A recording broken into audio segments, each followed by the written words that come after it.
down. What I think he should have been doing in the first he's in trouble. If he doesn't answer it, In their training camps, and he was quoted as saying not too many weeks ago that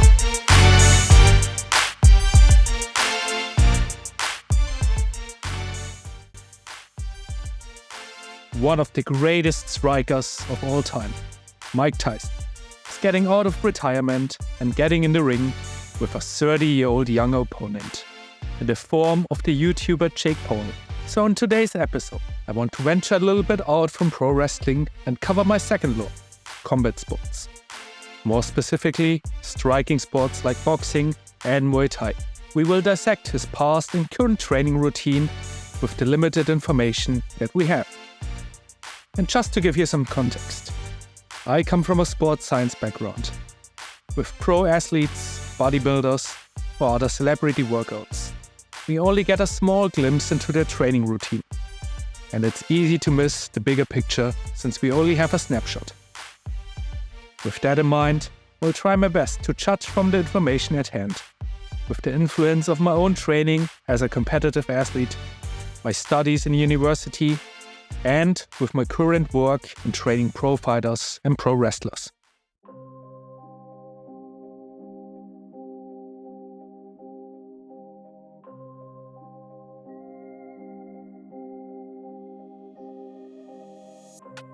While I was a big fan of the Rocky movies, I would not really recommend any of my clients or athletes to interfere with the sleeping patterns to get up artificially early. It might sound like a good idea on paper, but recovery is a huge piece of the performance puzzle and should be always prioritized. As for the running itself, I think 3 to 5 miles isn't a crazy distance. And if done at a moderate to high tempo, it might add to the overall conditioning. A similar training style can be seen in Thailand, where my usual routine in the past was a longer run in the early morning, as well as a faster-paced run in the evening. Later, I realized that many of my more veteran fighters were not really participating in it, even sometimes taking shortcuts or skipping those sessions altogether. The reason was recovery and wear and tear over the years.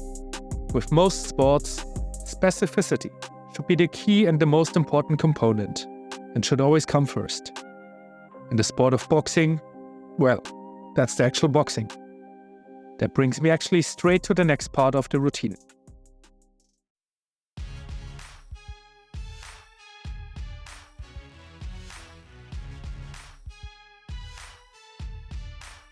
Pretty great stuff here. Sparring is the most specific part of the training, and is arguably the most important aspect. However, sparring for 10 to 12 rounds can seriously mess up people, and it depends heavily on the intensity and skill level. In recent years, there seem to be 2 different camps and approaches to sparring. The first camp goes for low intensity with high speed and makes the sessions a lot more technical. One common place where this style is used is Thailand, where fights can occur multiple times a month. Muay Thai fighters cannot afford to risk injury, and this would result in less money earned. The second camp goes for a higher intensity approach to mimic an actual fight. Countries where you can find this style more often are the Netherlands, Japan, and Brazil. While the specificity might be the highest in such sessions, the risk of injury is equally high. Many regard Tyson as one of the greatest KO punchers. But his actual skill was his impeccable defense, and the fact that he rarely got hit in the first place. This makes the use of high-intensity sparring session sound plausible.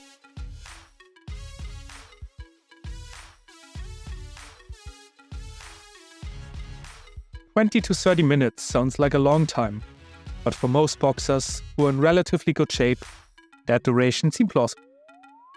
And while jump rope is a great exercise for stamina and footwork, perhaps 15 minutes should do the trick for most and leave more time for actual boxing training. Apart from that, heavy back work, mid work, and shadow boxing are all essential parts of any boxing routine. And from all the past footage, it is clear that Mike Tyson was a master of these.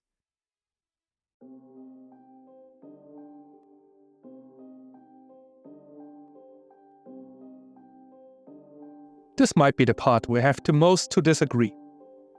While you often hear the boxers use bodyweight workouts similar to prison workouts, with the knowledge we have today, it doesn't make much sense. This type of training is still seen in many pro wrestling dojos here in Japan, and is more rooted in tradition than actual science and common sense. 2000 air squats are an unnecessary way to beat up your joints, especially for heavyweight boxers and pro wrestlers, without making you that much stronger. And while it does increase muscle endurance, we need to ask ourselves how much we really need and if there's any better way to do so. Heavier lower body exercises with perfect technique, as well as close grip pressing movements and some pulling exercises, such as rows or chin-ups, might be the way to go. No amount of high rep push-ups or air squats will make you look or perform like Mike Tyson, unfortunately. And we also need to talk about another huge component, which is the genetic makeup. Mike Tyson already looked like a beast at the age of 16, and certain people are naturally born strong. No matter how much you train to compete at a high level in sports like strongman, pro fighting, basketball, or other Olympic disciplines, a mix of work ethic and picking the right parents are a must. Punching power is another thing which is heavily influenced by genetics. And while it can be improved with things like working on striking technique and increasing relative or absolute strength, and especially working on speed, it is still predetermined by a huge amount of other factors, like bones, leverage, muscle fibers, among other things. Heavy punchers are pretty much born with that ability.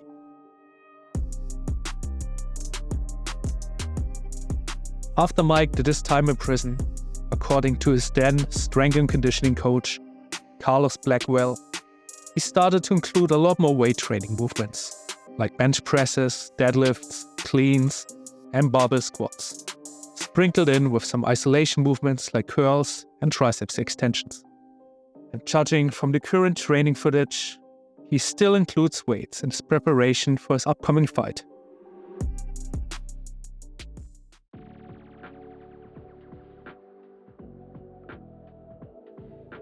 There we have it, Mike Tyson's past and current training session.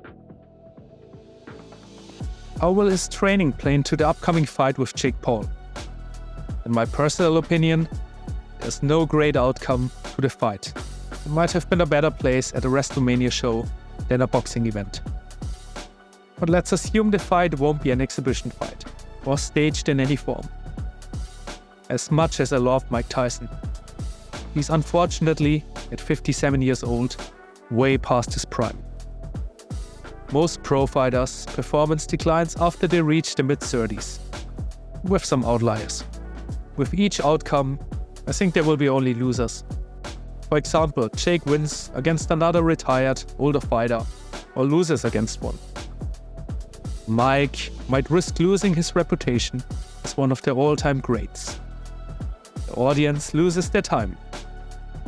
The only winners might be the sponsors and everyone who has had some financial interest. But what do you think? Are you looking forward for the upcoming fight? Or have you been a fan of prime Mike Tyson? Let me know in the comments, and see you next time.